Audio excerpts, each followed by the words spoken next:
இப்பொழுது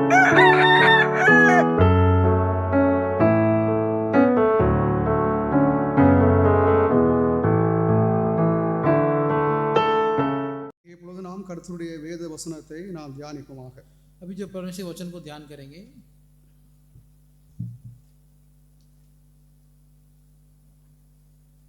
யாராவது ஒருவர் कोई उठ खड़ा होके மார்க் எழுதின சுவிசேஷம் मरकुस रचित सुसमाचार 16ஆம் அதிகாரம் उसका 16वां अधिकार 16வது வாக்கியத்தை யாராவது ஒருவர் எழுந்து சத்தமாக வாசிக்கலாம். उसका 14 वचन को कोई उठकर पढ़े.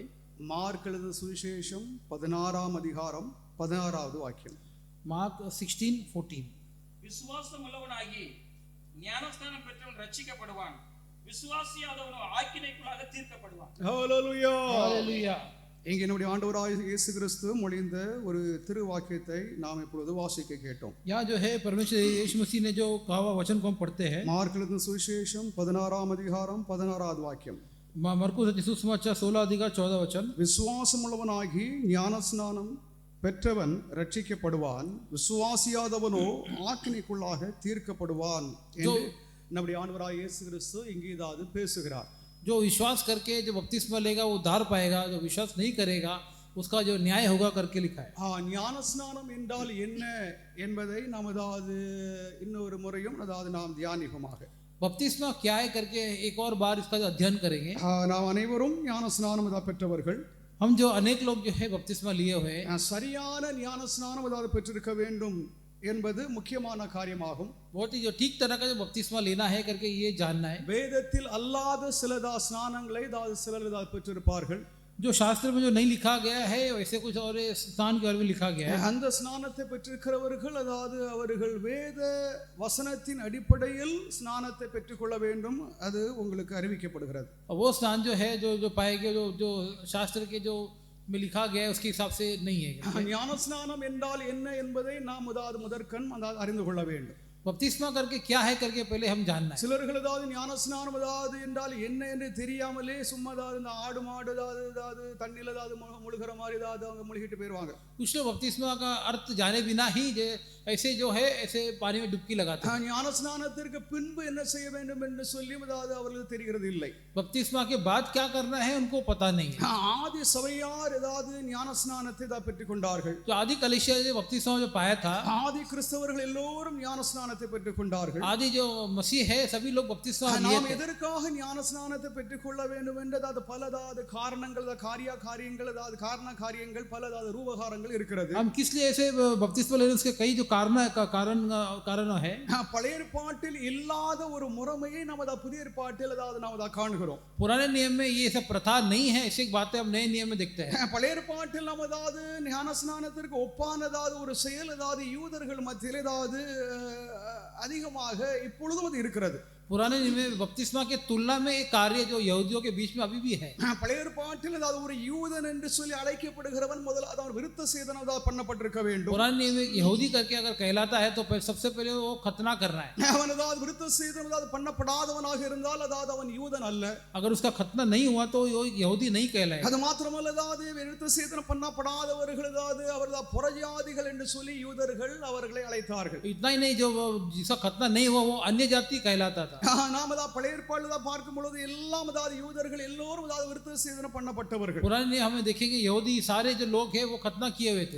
இந்த பழைய ஏற்பாட்டில் அதாவது ஞானஸ்நானம் அதாவது என்றதாவது ஒரு சடங்கு இல்லை என்றால் அதாவது ஒரு நிகழ்வை நாம் பார்ப்பது இல்லை. ये जो पुराने नियम में बपतिस्मा का जो ऐसा चलन ऐसा कोई था नहीं. ஆனால் புதிய ஏற்பாட்டில் அதாவது வெகுவாக அதாவது விருத்த சேதனுக்கு அதாவது பதிலாக ஞான ஸ்நானத்தை நம்ம அதிகமாக நாம் பார்க்கிறோம். लेकिन नए नियम में जो खतना के बदले में जो है ये बपतिस्मा का जो है चलन आया. பழைய ஏற்பாட்டையும் புதிய ஏற்பாட்டையும் இணைக்கிற இயேசு கிறிஸ்து அதாவது விருத்த சேதனம் பண்ணப்பட்டார். पुराने और नए नियम को जोड़ने वाला यीशु मसीह खुद उनका खतना हुआ था. அது மாத்திரமல்ல அதாவது ஞான ஸ்நானத்தையும் பெற்றுக்கொண்டார். இது நம்ம ஏதாவது கவனிக்க வேண்டிய ஒரு காரியமாகும். और बपतिस्मा भी लिया था करके ये दो बातें हमें गौर करना है. நாம் அதாவது விருத்த சேதனம் பண்ணப்படவில்லை.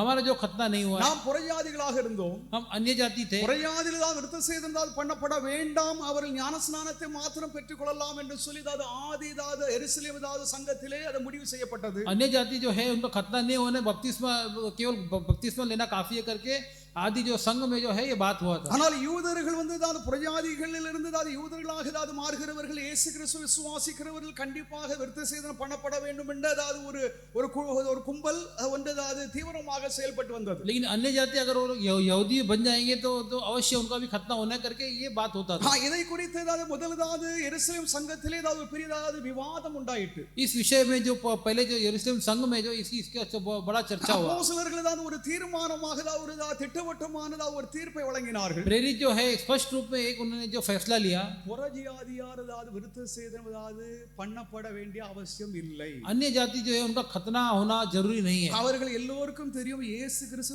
விருத்த சேதனம் பண்ணப்பட்டிருந்தார். उन सबको पता है कि यीशु मसीह उनका खतना हुआ அப்ப था। இயேசுவை பின்பற்றுகிறது அவர்களாக இருக்கட்டும் யாராக இருக்கட்டும், इसलिए यीशु मसीह के पीछे चलने वाले हम या कोई भी हो, இயேசு கிறிஸ்து விருத்த சேதனம் பண்ணப்பட்டது போலே அதாவது எல்லோரும் விருத்த சேதனம் பண்ணப்பட வேண்டும். यीशु मसीह जैसे खतना सभी खतना होना है। அப்படிதான் விருத்த சேதனம் பண்ணப்படவில்லை என்றால் அவர்கள் ரட்சிப்பை தான் சுதந்திரித்துக் கொள்ள முடியாது என்ற ஒரு பெரிய ஒரு வாதம் அதாவது ஆதி திருச்சபையில் அதாவது நடைபெற்றது. और ऐसा खतना नहीं होगा तो वे लोग उद्धार को नहीं पाएंगे करके ये बड़ा एक वाद विवाद हुआ। அப்போஸ்தலர்கள் எல்லோரும் அதாவது ஒருமித்து அதாவது ஒரு தீர்ப்பை வழங்கினார்கள். प्रेरित लोग सभी लोग एक मिलके एक जो फैसला पे आए, புறஜாதிகள் விருத்த சேதனம் பண்ணப்பட வேண்டாம். जो अन्य जाति जो है उनका खतना होना जरूरी नहीं है। நாம் புறஜாதிகளாக இருக்கிறோம், हम जो है अन्य जाति है, நாம் அதாவது விருத்த சேதனம் பண்ணப்படுகிறது இல்லை. हाँ हम जो खतना नहीं करते, ஆனால் நாம் ஞானஸ்நானத்தை பெற்றுக்கொள்ள வேண்டும் என்று சொல்லி அதாவது புதிய ஏற்பாட்டில் இயேசு கிறிஸ்துவும் लेकिन हम जो है बपतिस्मा लेना करके जो है नए नियम में यीशु मसीह அப்போஸ்தலர்களும் प्रेरित जो है ஏனைய ஏதாவது கிறிஸ்துவ விசுவாசிகளும் இதை வலியுறுத்துகிறார்கள். और जो है मसीह विश्वासी लोग जो इनके बारे में बात करते हैं। ஞானஸ்நானம் என்றால் என்ன? बपतिस्मा का मतलब क्या है? ஒரு ஸ்நானம், அது ஞானம் உள்ள ஒரு ஸ்நானம். वो एक जो है स्नान है, वो ज्ञान का जो स्नान நாம் है। தினந்தோறும் அதாவது குளிக்கிறோம், ஸ்நானம் அதாவது எடுக்கிறோம். हम हर रोज जो है अब जो नहाते हैं, அந்த அதாவது அந்த குளியல் அதாவது எதற்காக என்றால் वो जो नहाना किस लिए है? நம்முடைய அதாவது உடலில் இருக்கிற எல்லா அழுக்குகள் அசுத்தங்கள் துர்நாற்றம் எல்லாம் நீங்க நம்ம தினந்தோறும் குளிக்கிறோம். हमारे शरीर में सभी गंदगी जो है दूर करने के लिए हम नहाते हैं। சிலர்கள் அதாவது குளிப்பதே இல்லை, कुछ लोग नहाते नहीं। ஆனால் இந்த ஸ்நானம், लेकिन ये जो स्नान है, இது ஞானமான ஞானமுள்ள ஸ்நானம் என்று சொல்லி இதற்கு பெயரிடப்பட்டிருக்கிறது. ये जो ज्ञान का जो स्नान करके ये कहलाता है। இந்த ஸ்நானம் அதாவது எப்படிப்பட்டது என்றால் ये स्नान कैसा है? இது திருமுழுக்கு என்று அதாவது ஒரு வார்த்தை ये கொடுக்கப்பட்டிருக்கு. जो है पूरा डुबकी करके कहता है। அதாவது திருமுழுக்கு என்றால் ஒரு பரிசுத்தமானதா ஒரு முழுகுதல், ये जो कि पवित्र डुबकी करके कहते हैं। தண்ணீர் தெளித்துதல் அல்ல, जो पानी छिड़कना नहीं, அதாவது தண்ணீரை அதாவது தடுவது அல்ல, और जो पानी से छूना नहीं। தண்ணீரில் அதாவது விசுவாசியானவர் அதாவது மூழ்கும்படியாக அதாவது இந்த ஸ்நானம் அதாவது கொடுக்கப்படுகிறது, எடுக்கிறார்கள். जो जल में जो है परिपूर्ण डुबकी लगाने से कहते हैं। இப்பொழுதும் அதாவது ஞான ஸ்நானத்திற்காக சிலர்கள் ஆயத்தமாக இருக்கிறார்கள். இன்றைய தினத்திலே அவர்கள் ஸ்நானம் பெற போகிறார்கள். आज के दिन जो है बपतिस्मा के लिए कुछ लोग तैयार हैं நாம் बपतिस्मा लेने எதற்காக वाले। நாம் ஸ்நானத்தை பெறுகிறோம்? किस लिए हम स्नान को पाते நாம் हैं? எதற்காக கண்டிப்பாக ஞான ஸ்நானம் பெற வேண்டும் किस लिए हम अवश्य जो बपतिस्मा लेना என்பதை है, அதாவது ஒவ்வொரு விசுவாசியும் அதாவது அறிந்திருக்க வேண்டும். ये जो हर एक विश्वासी जानना है। அநேகம் பேருக்கு அதாவது ஞான ஸ்நானம் என்றால் என்னன்னே அவளுக்கு தெரியாது. अनेक लोगों को बपतिस्मा क्या है करके पता नहीं। ஏதோ அதாவது ஊழியக்காரன் சொன்னாதான் நான் எடுத்தேன், सेवक लोग ने कहा करके मैंने लिया, இல்ல எல்லாரும் அதை எடுக்கிறாங்கன்னா அதை பார்த்து அதாவது அப்படி எடுத்தேன். और सब लोग ने बपतिस्मा लिया इसलिए मैंने भी சரி, लिया। ஞான ஸ்நானத்தின் சமயத்தில் அதாவது உங்களுக்கு என்ன சொல்லப்பட்டது என்ன கற்பிக்கப்பட்டது என்று சொல்லி கேட்டால் ஒண்ணுமே தெரியாது. बपतिस्मा के समय तुमको क्या कहा गया था करके पूछे तो पता नहीं। ஞான ஸ்நானத்திற்கு பின்பு என்ன செய்ய வேண்டும் என்று சொல்லி தான் சொல்லப்பட்டதா என்று சொல்லி கேட்டால் தெரியாது. बपतिस्मा के बाद क्या करना है करके कहा गया तो भी बोले पता नहीं। ஒரு அதாவது ஒரு மெய்யான ஒரு நல்ல கிறிஸ்தவன், एक जो सच्चा मसीह, ஒரு வேத கிறிஸ்தவன், एक जो जो जो बाइबल का जो मसीह है, இயேசுவை தான் முழுமையாக பின்பற்றியதாவது இயேசுவின் சேஷனாக இருக்கிறதாவது ஒரு விசுவாசி, यीशु मसीह को जो परिपूर्ण जो जो उसका पीछे चलने वाला जो है, ஞான ஸ்நானத்தை குறித்து ஒரு தெளிவான ஒரு அறிவை அடைந்திருக்க வேண்டும். बपतिस्मा के विषय में जो है स्पष्ट होना है। அதாவது திருமுழுக்கு அதாவது பரிசுத்தமான அதாவது ஒரு முழுக்கு நாம் அதாவது எடுக்க வேண்டும். हम जो एक पवित्र डुबकी जो है लेना है। இந்த அதாவது திருமுழுக்கு அதாவது ஞான ஸ்நானம் எதற்காக நாம் எடுக்கிறோம்? ये जो है पवित्र डुबकी बपतिस्मा हम किस लिए लेते हैं?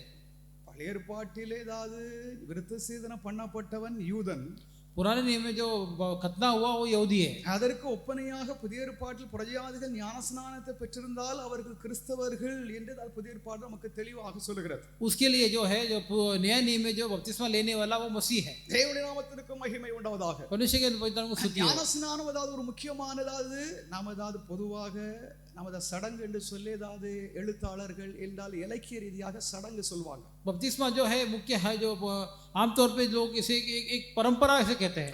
சடங்கு என்றால் அதாவது ஒரு முறைமை, இல்லை என்றால் அதாவது ஒரு ஒரு நடத்தை, இல்லை என்றால் சமுதாய ஒரு வழிபாட்டின் அதாவது ஒரு முறையாகும். जो परंपरा कहेंगे तो एक तौर तरीका, चाल चलन इसे कहा जाता है. இல்லை என்றால் அதாவது சமுதாயத்தில், இல்லை என்றால் சமூகத்திலே, இல்லை என்றால் மனிதர்கள் மத்தியிலே ஒரு சமுதாயத்தில் அதாவது செய்யப்படுகிற ஒரு வழக்கம். या तो फिर जो है जो लोगों के बीच में जो एक तौर तरीका इसे कहा जाता है. கிறிஸ்தவர்களாகிய நாம் அதாவது எல்லோரும் ஞான ஸ்நானத்தை பெற்றிருக்க வேண்டும். तो मसीह लोग हर एक जो है बपतिस्मा अवश्य लेना है. ஞான ஸ்நானத்தை பெற்றிருக்கிறவர்கள் தான் கிறிஸ்தவர்கள், கிறிஸ்தவன் என்று சொல்லி அழைக்கப்பட முடியும். जो बपतिस्मा लेता है वही मसीह कहलाएगा.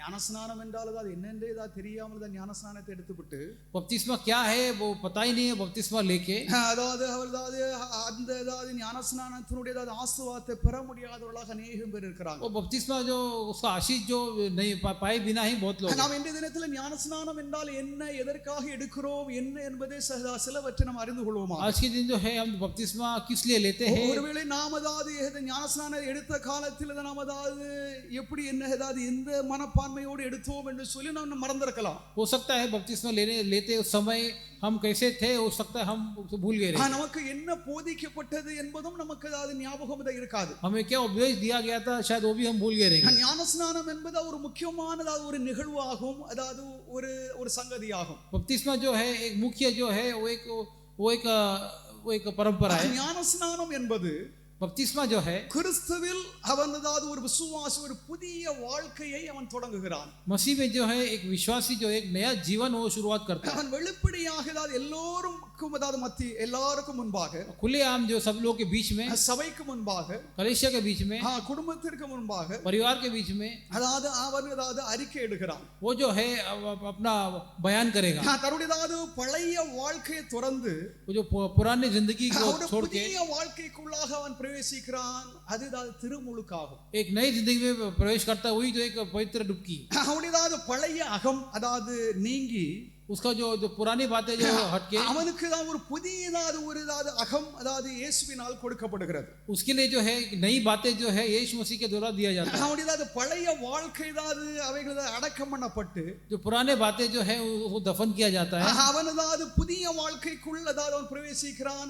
அவனதாவது உயிர் தெழும்புகிறான். वो नई जिंदगी के अंदर जो जी उठता है. தேவனுடைய நாமத்திற்கு மகிமை உண்டாவதாக. परमेश्वर के पवित्र नाम को स्तुति हो. நாம் எல்லோரும் ஆதாமின் சந்ததிகளாக நாம் இருக்கிறோம். हम सभी जो आदम की जो वंशावली है, மனிதர்கள் ஏதாவது பிறந்ததாவது ஒவ்வொரு மனிதனும் ஆதாமின் ஏதாவது வம்சாவளியில் ஏதாவது பிறந்தவனாக இருக்கிறான். मनुष्य में जो पैदा हुआ जो आदम को जो वंशावली है, ஆதாமின் தான் வம்சாவளியில் வந்திருக்கிறது எவனாக இருந்தாலும் சபிக்கப்பட்டவர்களாக, आदम के जो वंशावली से जो भी आएगा वो शापित है, பாவிகளாக, पापी, தேவனுடைய தண்டனைக்கு உரியவர்களாக எல்லோரும் அதாவது தேவனால் அவர்கள் தீர்க்கப்பட்டிருக்கிறார்கள். परमेश्वर के दंड के योग्य परमेश्वर के द्वारा जो उसको न्याय किया गया है.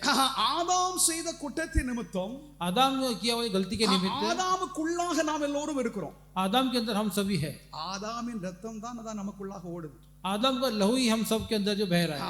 ஆதாமுடைய சுபாவம் அது நமக்குள்ளாக ஓடுகிறது. आदम का जो स्वभाव हमारे अंदर है. ஆதாம் மனித குலத்தின் அதாவது அவன் அதாவது தலைவனாக அவன் இருக்கிறான். आदम जो मनुष्य जाति का जो है वो सिर है. பவுல் தான் இதை குறித்து பேசும் பொழுது அதாவது பாவம் அதாவது நுழைந்தது எப்படி என்பதை அதாவது அவர் தன்னுடைய நிருபங்களில் எழுதும் பொழுது प्रेरित पौल इसके बारे में जो पाप कैसे आया करके अपने जो पत्री में लिखते समय, தவறு செய்தது முதலாவது ஏவாள் தான்.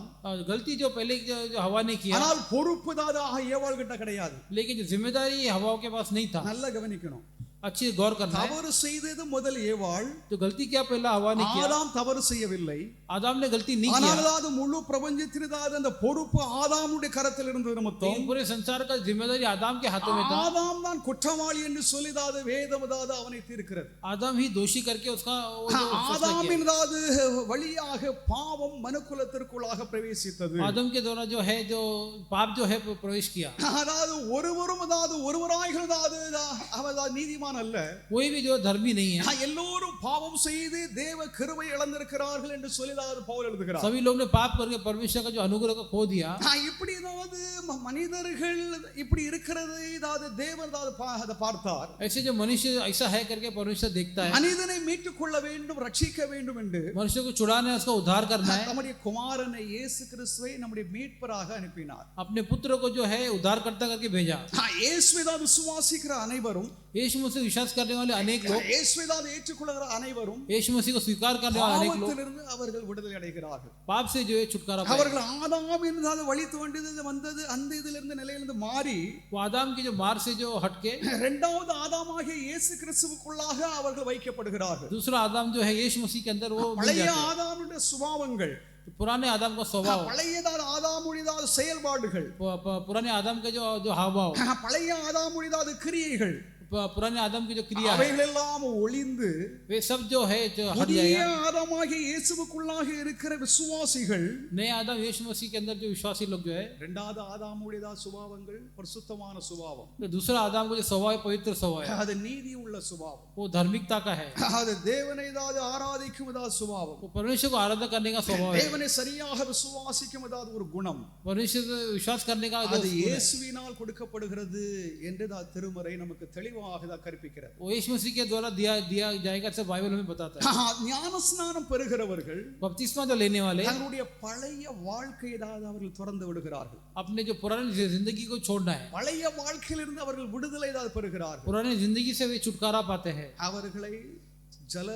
அவர்கள் ஜலத்திற்குள் மூழ்கும் பொழுது वे लोग जब पानी में जब उनको डुबकी लगाया जाता है, கடந்த கால வாழ்க்கை அவர்களை விட்டு கடந்து செல்கிறது. तो पुरानी जिंदगी जो उनसे छोड़ அவர்கள் ஜலத்திலிருந்து எழும்பின பின்பு जब जल से जो उठ खड़ा होते हैं, புதிய வாழ்க்கைக்குள்ளாக அவர்கள் செல்கிறார்கள். एक नई जिंदगी में जो है वो चले जाते हैं। தேவனுடைய நாமத்திற்கு மகிமை உண்டாவதாக. परमेश्वर पवित्र नाम को स्तुति हो। இது இயேசு கட்டளையிட்ட கட்டளைக்கு நாம் கீழ்ப்படியுவதாது ஒரு காரியமாகும். यीशु मसीह ने दिया हुआ आज्ञा को हम पालन करते हैं। நான் ஞானஸ்நானம் பெற்றுக்கொள்ள வேண்டியது அது எவ்வளவு முக்கியம் என்பதை நாம் உணர வேண்டும். बपतिस्मा लेना कितना मुख्य है करके हम सब जानते हैं। தான் சபையிலே வாலிப பிள்ளைகள், इसलिए कलेशिया में जो जवान जो लड़के हैं, 10ஆம் வகுப்பு முடிந்த உடனே 10वीं जो खत्म करते हैं तुरंत எல்லோரும் ஞானஸ்நானத்தை கண்டிப்பாக பெற்றுக்கொள்ள வேண்டும். सभी लोग अवश्य बपतिस्मा लेना ही करके कहते हैं। இடைப்பட்ட காலங்கள் தவறி போன காரியங்கள் எல்லாம் இருக்கவே கூடாது.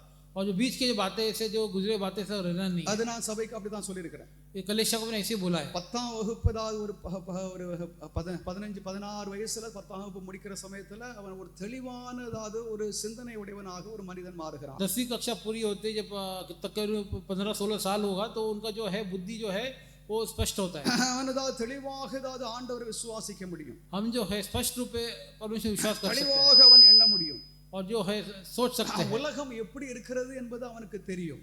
संसार कैसा है करके उसको நன்மை தீமை என்ன என்பதும் அவனுக்கு தெரியும். भलाई बुराई क्या है उसको पता है। அந்த சமயத்திலே கண்டிப்பாக அவள் ஞானஸ்நானத்தை பெற்றுக்கொள்ள வேண்டும். उस समय अवश्य बपतिस्मा लेना है। தேவனுடைய நாமத்திற்கு மகிமை உண்டாவதாக. परमेश्वर पवित्र नाम की स्तुति हो। ஜலத்திலிருந்து அவர்கள் வெளியேறும் பொழுது जो जब पानी से बाहर जाते समय கிறிஸ்து உயிரோடு இருக்கிறது போல मसीह जैसे जो है जो जिंदा है वैसा கிறிஸ்துவோடு அவன் இணைக்கப்படுகிறான். मसीह के साथ जो है जुड़ जाता है।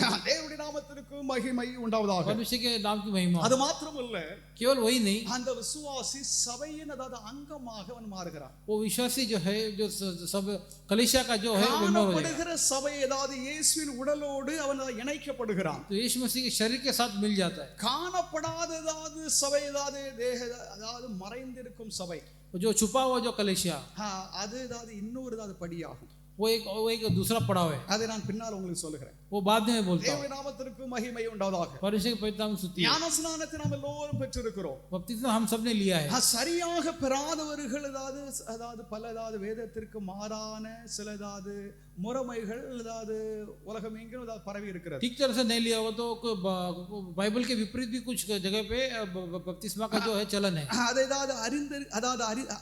அறிந்து उसे जान के அதை தெளிவாக அறிந்தவர்கள் வேத முறைமையிலே நான் ஞானஸ்நானத்தை பெற்றுக்கொள்ள வேண்டும் என்று சொல்லி தங்களை ஒப்பு கொடுத்து அவள் ஞானஸ்நானத்தை கண்டிப்பாக பெற்றுக்கொள்ள வேண்டும். उसे जान के मैं दूसरे तरीके से जैसे बपतिस्मा लेना चाहता हूं करके उसे जानना है। ஞானஸ்நானம் எத்தனை முறை எடுக்க வேண்டும் என்று சொல்லி கேள்வி அல்ல.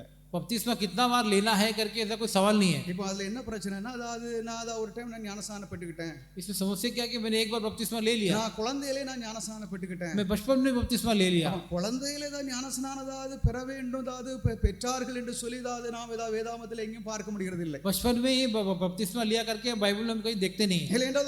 குழந்தைகளுக்கு ஞானஸ்நானம் கொடுத்தார்கள் என்று சொல்லி நாம் பார்க்கிறது இல்லை. या तो फिर बच्चों को बपतिस्मा दिया गया था करके हम कहीं देखते नहीं है। விசுவாசம் உள்ளவனாகிதான் ஞானஸ்நானம் பெற்றவனே அவன் ரட்சிக்கப்படுவான். जो विश्वासी है जो वो वो बपतिस्मा लेगा அப்ப उद्धार पाएगा। முதலாவது நாம் தான் செய்ய வேண்டிய என்பது நாம் விசுவாசிக்க வேண்டும். इससे सबसे पहले क्या करना है? நாம் विश्वास करना யாரை है। நாம் விசுவாசிக்கிறோம்? किसे विश्वास நாம் करते हैं? தேவனை கிறிஸ்துவை இரட்சகரை நாம் விசுவாசிக்க हम வேண்டும். जो है मसीह को विश्वास करते हैं। இரட்சகர் அல்லாதவர்களை நாம் விசுவாசிக்க முடியாது, விசுவாசிக்க கூடாது. ऐसे बिना उद्धार करता विश्वास नहीं करना है। அப்ப இயேசு இரட்சகராக இருக்கிறது நிமித்தம் इसलिए ये यीशु मसीह उद्धार करता है, இரட்சகரை தான் நாம் விசுவாசிக்க வேண்டும். हम उद्धार करता हुआ विश्वास करना है। விசுவாசம் உள்ளவனாகி ஞான ஸ்நானத்தை தான் பெற்றுக் கொள்கிறவன். तो विश्वास करने वाला जो बपतिस्मा लेने அப்ப वाला, விசுவாசித்து யார் ஞான ஸ்நானத்தை பெற்றுக் கொள்கிறார்களோ तो विश्वास करके जो कौन बपतिस्मा लेता है அவர்கள் ரட்சிப்பை பெறுகிறார்கள் என்று இயேசுவே சொல்கிறார். वे लोग उद्धार पाएंगे, यीशु कहते हैं। தேவனுடைய நாமத்திற்கு மகிமை உண்டாதாக. परिशुद्ध पिता की स्तुति हो। ரட்சிப்பு उद्धार ஒரு சரியான ரட்சிப்பு தான் நாம் பெற்றிருக்க வேண்டும். एक जो ठीक तरह का जो उद्धार पाना है, அது வேத ரட்சிப்பா, वो शास्त्र का, வேதம் தான் கற்றுக் கொடுக்கிற ரட்சிப்பா तो बाइबल बताता है उद्धार। என்பதை நாம் அதை அறிந்தவர்களாக அதாவது ரட்சிப்பை நாம் பெற்றிருக்க வேண்டும். ऐसे हम जो जानने वाले होके उद्धार पाना, அந்த அதாவது ஞானஸ்நானம் பெற்றவர்கள் சபையோடு சேர்க்கப்படுகிறார்கள். वो बपतिस्मा लेने वाले जो कलेशिया के साथ मिल जाना है, சபையின் அதாவது அங்கங்களாக அவர்கள் மாறுகிறார்கள். जो कलेशिया का जो है वो मेंबर बन जाता है। தேவனுடைய நாமத்திற்கு மகிமை உண்டாதாக. परमेश्वर नाम की महिमा இந்த हो। ஞானஸ்நானம் ये बपतिस्मा ஒரு திருமுழுக்காகும். एक पवित्र जो डुबकी है। ஞானஸ்நானம் அதாவது ஜலத்தில் அதாவது தண்ணீர் அதாவது மூழ்க வேண்டும். बपतिस्मा जो है पानी में जो डुबकी लगाना है। நான் பல அதாவது இடங்களிலே அதாவது வேறு விதமாக அதாவது ஞானஸ்நானத்தை அதாவது கொடுக்கிறார்கள், எடுக்கிறார்கள். அதற்கு அதாவது அவர்கள் வேதத்தின் அதாவது ஆதாரத்தை கொடுக்கிறாங்க. कई कई जगह में अलग अलग तरीके से बपतिस्मा लेते हैं, उसके लिए बाइबल में लोग उसका कुछ बात बोलते हैं, ஆனால் அது முழுமையான ஞானஸ்நானம் அல்ல. लेकिन परिपूर्ण जो है बपतिस्मा नहीं है। முழுமையான ஞானஸ்நானத்தை நாம் எங்க பெறுகிறோம், எங்கே பார்க்கிறோம் என்றால் परिपूर्ण बपतिस्मा जो हम कहाँ देखते हैं? இயேசு யோவான் ஸ்நானம் கிடமதான் ஞானஸ்நானத்தை பெற்றதை நாம் அதாவது பார்க்கிறோம். यीशु मसीह ने यूहन्ना बपतिस्मा लेने वाले के पास से बपतिस्मा लिया। காந்தாகி அதாவது மந்திரி பிலிப்பிடமதான் ஞானஸ்நானத்தை தான் பெற்றதை நாம் பார்க்கிறோம். वो जो है जो मंत्री जो है फिलिप्स के पास जो से बपतिस्मा लिया। அவர்கள் ஜலத்திற்குள் அதாவது இறங்கினார்கள், அதாவது நதியில் இறங்கினார்கள், ஜலத்திற்குள் அதாவது மூழ்கினார்கள். वे लोग जो है नदी में उतर के पानी में उतर के बपतिस्मा लिया। நம்முடைய அதாவது சரீரம் முழுவதும் சுத்திகரிக்கப்பட வேண்டும். हमारे शरीर पूरा जो है शुद्धिकरण होना நம்முடைய है, வாழ்க்கை முழுவதும் அதாவது மாற்றப்பட வேண்டும். और जिंदगी पूरा बदलना है। நாம் அதாவது ஒரு மறுபிறப்பை நாம் அடைய வேண்டும். हम जो है दोबारा जो है மறு पैदा होना है, ஜென்மத்தை நாம் பெற வேண்டும். पुनर्जन्म लेना है। அதாவது மறு ஜென்மம் அதாவது பிறப்பு என்றால் அதாவது பரலோகத்தில் இருந்து நாம் அதாவது பிறக்க வேண்டும். और जो दोबारा पुनर्जन्म मतलब स्वर्ग से हम जन्म लेना है, அது மாம்ச அதாவது பிறப்பு அல்ல. वो शारीरिक तौर पे पैदा होना नहीं है। அனுஷீக ரீதியாக நம்ம ஒரு முறை அதாவது நம்முடைய அதாவது பெற்றோருடைய அதாவது வயத்திலிருந்து நம்ம அதாவது பிறந்தோம். मनुष्य की रीति के अनुसार हम जो है जो हमारी माता के पेट में पैदा हुए, இந்த ஏதாவது மறுபிறப்பு என்பது लेकिन ये पुनर्जन्म जो அது है பரலோகத்தில் அதாவது பிறப்பாகும். ये जो स्वर्गीय जो पैदाइश है। இரண்டாவது ஏதாவது என்னோட படி என்னவென்றால் அது ஆன்மீக பிறப்பாகும். दूसरा पड़ाव क्या है कि एक आत्मिक जो पैदाइश அது है, ஆன்மீக ஆவியின் பிறப்பாகும். वो जो एक आत्मिक जो தேவனுடைய आत्मा का நாமத்திற்கு மகிமை உண்டாவதாக. परमेश्वर नाम की महिमा हो। நாம் அதாவது இந்த தண்ணீரில் அதாவது நம்ம எதற்காக ஞான ஸ்நானத்தை பெறுகிறோம்? हम ये पानी में किस लिए बपतिस्मा लेते हैं? இதன் அதாவது பொருள் என்ன, इसकी बात क्या है, இதனுடைய அர்த்தம் என்ன? इसका मतलब क्या है? ஒன்று, पहली बात, கடந்த காலத்தை நாம் பின்னால் அதாவது விட்டு விடுதல். गुजरे हुए समय के जो कार्यों को हम छोड़ देना। கடந்த காலத்தை நாம் அதாவது விட்டு விடுகிறோம். भूतकाल के विषय के बातों को हम छोड़ देना। நம்முடைய அதாவது வாழ்க்கை அதாவது புதுப்பிக்கப்படுகிறது. हमारा जिंदगी जो है एक नया हो जाता है। ஆதாமின் சந்ததிகளாக இருந்தும் அதாவது அந்த வாழ்க்கையானது அதாவது பழைய வாழ்க்கையாகும். आदम के वंश के जो जिंदगी जो था वो पुराना जिंदगी அது था, உலக வாழ்க்கையாகும். वो संसारी जिंदगी है, அது தேவனுக்கு விரோதமான வாழ்க்கையாகும். वो परमेश्वर का विरोध जो जिंदगी தேவனுடைய है, பிரமாணங்களுக்கு விரோதமாக செயல்பட்டதாவது வாழ்ந்த ஒரு வாழ்க்கையாகும். परमेश्वर के प्रमाण के विरुद्ध जो हुआ कार्य है, தேவனை அதாவது ஏற்றுக்கொள்ளாமல் இருந்த ஒரு வாழ்க்கையாகும். परमेश्वर ने उसे स्वीकार नहीं किया वो जिंदगी है। கடந்த காலத்தை நாம் பின்னால் அதாவது விட்டு விடுதல் என்பது நடைபெறுகிறது. भूतकाल की जिंदगी को पीछे छोड़ देना। நாம் அதாவது ஜலத்திற்குள் அதாவது பிரவேசிக்கும் பொழுது हम जो पानी में उतरते हैं, அதாவது பழைய பாவங்கள், जो पुराने पाप, நம்முடைய பழைய அக்கிரமங்கள், पुराने अधर्म, நம்முடைய அதாவது அநீதிகள், हमारे अन्याय, நம்முடைய குற்றங்கள், हमारी जो गलतियां, நம்முடைய அதாவது பழைய ஜீவிதம், हमारा पुराना जिंदगी, நம்முடைய அதாவது பழைய பாரம்பரியங்கள்,